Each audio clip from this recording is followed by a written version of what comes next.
gente vive entre dois polos. Um polo é o Sócrates, sei que nada sei, ou seja, dúvidas eternas. E o outro polo, certezas absolutas, sei que tudo sei. Como é que a gente fica no meio termo, que é a certeza provisória? Sei que nada sei algumas coisas e tem algumas certezas que já dão para poder caminhar. É sobre isso que eu vou falar. Tem uma discussão filosófica que é a seguinte: o que o ser humano pode conhecer? O que é a verdade? Então tem uma discussão e vai bater em Kant, e Kant vai introduzir na sociedade filosoficamente uma discussão que é o limite do conhecimento, né? Num livro chamado Criação Imperfeita, o Marcelo Gleiser traz essa discussão e coloca essa discussão na física, que facilita para as pessoas entenderem. Na física tem uma galera discutindo sobre teoria das cordas, e aí eles dizem o seguinte: ó, no dia que a gente chegar a essas teorias das cordas, vai acabar a possibilidade da gente conhecer as coisas da física, porque a teoria das cordas vai ser a última teoria.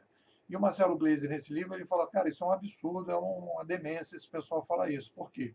Porque o ser humano, ele o tempo todo, ele está trabalhando com mudanças históricas e que determinadas coisas que vão acontecer podem alterar completamente a maneira de pensar. Então, o que o Marcelo Gleiser vai dizer nesse livro? Ele vai dizer que o conhecimento é histórico, depende de uma série de fatores. E esses fatores históricos que o conhecimento tem, né, vão fazer com que a gente vá avançar. Então, a gente vive num aquário em que a gente tem determinadas certezas e determinadas mudanças vão acontecer que fazem com que a gente mude a capacidade de enxergar esse aquário. Eu vou falar do que são essas possibilidades e o que traz novas possibilidades para o conhecimento.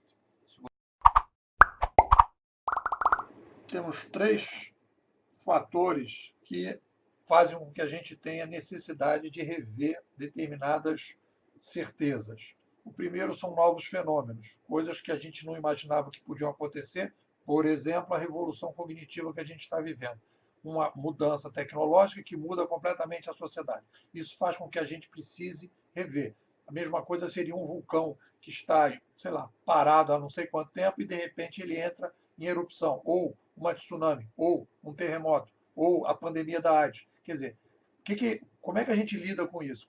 Por que isso acontece? De que forma que vem? Então, isso vai fazer com que a gente tenha que fazer a revisão de determinadas ou filosofias, teorias ou metodologias para poder lidar com esses novos fenômenos. A segunda coisa, que é uma coisa que modifica bastante a maneira que a gente pensa e a gente conhece as coisas, são as tecnologias. Se eu crio ressonância magnética, eu posso radiografar cabeças e posso chegar a determinadas conclusões, coisa que eu não podia fazer no passado, porque eu posso olhar órgãos dentro do cérebro que eu não podia antes. Então, por exemplo, eu vi um documentário em que eles fotografaram, e eu não sei se foi ressonância ou não, a cabeça de vários serial killers para ver se existia algum órgão diferente, alguma mudança orgânica diferente no caso de um serial killer, e descobriram que havia. Então, a partir daí, chegaram uma outra possibilidade, uma outra linha de raciocínio sobre o assunto, modificados pelas tecnologias. Mesma coisa aconteceu com os microscópios, com os telescópios, quando a gente avança os telescópios, quando a gente joga, né, naves que tenham telescópios potentes que possam ver muito mais longe, a gente muda completamente a maneira de pensar. A terceira coisa que faz com que a gente mude completamente são os malucos. Einstein, Darwin, Freud, McLuhan, todos esses caras que olham para tudo que todo mundo já olhou e falam, gente, isso aqui não é por aí, é por aqui.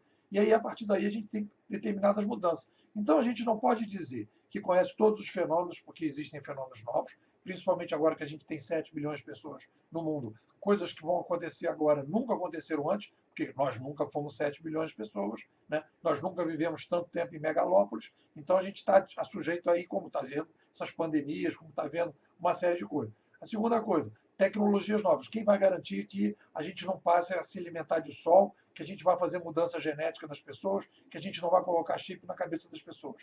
E o que vai acontecer no mundo com o surgimento e o fortalecimento desses robôs, da inteligência artificial? Então, são fenômenos completamente novos que a gente tem que ter espaço para ter. E os malucos que estão vindo pensando coisas completamente diferentes, né? Então, como é que a gente vai situar tudo isso. Então, eu tenho algumas dicas para a gente poder lidar com essa certeza provisória de uma maneira mais consistente. Segura a tua onda aí. Aí nós vamos ter que dividir. A dica é, vamos dividir em duas partes. O planejamento e a execução. Planejamento, tem duas coisas que rolam no planejamento, filosofia e teoria. Temos que ter lógicas para a gente poder agir. Vou agir de uma determinada maneira, tem que ter lógica. Então, existe uma lógica interna, que é como é que eu estruturo isso. Então, eu tenho 1, 2, 3, né, e 1 é mais ou menos coerente com 2 e 2 é coerente com 3, e aí eu vou estabelecer uma lógica interna. Eu vou dizer, ó, as coisas estão caminhando da seguinte maneira, eu estou pensando da seguinte forma, então você vai ter uma estrutura. Essa estrutura vai ser apresentada para as pessoas vão dizer, olha, 1 está meio incoerente com 3. Vamos dar uma arrumada nisso. Isso aqui está meio. Não faz sentido. O senso comum das pessoas vai dizer, olha, isso aí não faz sentido. Então você vai ter uma lógica interna que tem que ter estrutura. A outra coisa que é fundamental para esse processo é dizer o seguinte, olha, isso que você está apresentando já aconteceu no passado? Quando aconteceu no passado? O que aconteceu no passado quando você apresentou isso? Que eu chamo de coerência histórica. Tem que ter uma coerência interna e uma coerência histórica. Por exemplo, todo o meu estudo que eu me baseio para analisar a sociedade, a revolução digital, é baseado na história. É a chegada de uma revolução há 70 mil anos, outra há 5 mil anos, outra há 450 anos, há 500 anos, e a gente vai comparando tudo isso e a gente vai estruturando, dizendo, olha, provavelmente as coisas aconteceram. O ser humano não nasceu hoje e os fenômenos que a gente vive não nasceram hoje. Então, todos os fenômenos vão caminhar nessa direção da coerência interna, da lógica interna e da lógica histórica. Beleza. Fechou isso? A melhor lógica possível do planejamento. Vamos para a metodologia. Vamos criar uma metodologia. Não existe, para mim, não existe conhecimento em cima se não criar uma metodologia. Aí, na metodologia, tanto a filosofia como a teoria, elas vão se expressar numa metodologia. Diante dessa lógica interna e diante do que a gente viu na história, a metodologia que nós oferecemos é essa aqui.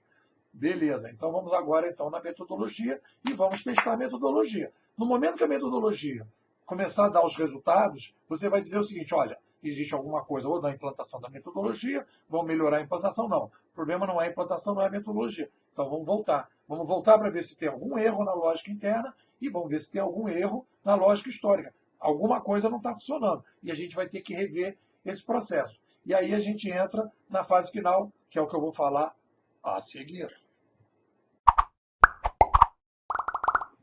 No momento que eu parto para a metodologia, baseado numa filosofia e numa teoria, e eu tenho consciência que eu estou testando no momento da metodologia, que eu estou testando que eu tinha pensado no planejamento, que tinha uma filosofia e uma teoria, nesse momento eu vou testar e ver se a coisa vai caminhar. Então, é um jogo o tempo todo. Agora, se eu tenho, e o que é a minha certeza provisória? A minha certeza provisória é o seguinte, olha, eu conversei com o maior número de pessoas possíveis e cheguei a essa lógica que está aqui, a lógica interna.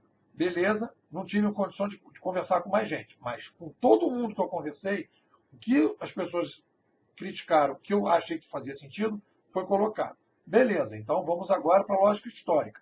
Todos os livros que eu podia ler, todos os autores que eu podia ler, eu li, está aqui. Então, é o seguinte, você tem que chegar a um determinado momento seguinte, olha, tudo que você podia fazer, você fez. Então agora vamos para a metodologia. Aí você vai implantar a metodologia. O máximo lugar possível, com a máxima observação possível. E aí você vai dizer, olha, tudo que eu podia testar, tudo que eu podia ver, eu vi. E estamos trabalhando. Então, a certeza provisória é você admitir o seguinte, olha, na situação atual, os meus limites são esses, tudo que eu podia fazer, eu fiz, e eu cheguei a essas conclusões filosóficas, teóricas e metodológicas, em que eu estou aqui. Beleza. Mas eu sei que tudo isso é provisório e é provisório por quê? Porque amanhã, a partir do momento que eu tenho uma experiência que vai me dizer que alguma coisa está equivocada, e aí eu volto para a filosofia, eu volto para a teoria, eu vou ver o seguinte, pô, então o que estava errado? Aí eu vou conversar com novas pessoas vão aparecer, novos autores vão aparecer, novos fenômenos históricos vão ser vistos de uma nova maneira,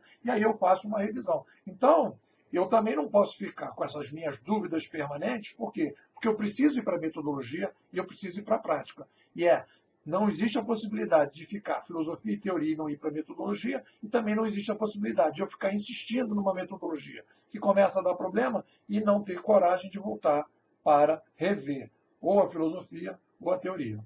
Bom, É assim que eu vejo a questão da certeza provisória. Obviamente que isso eu estou vendo hoje, dentro da atual certeza provisória sobre esse assunto. Fica ligado aí.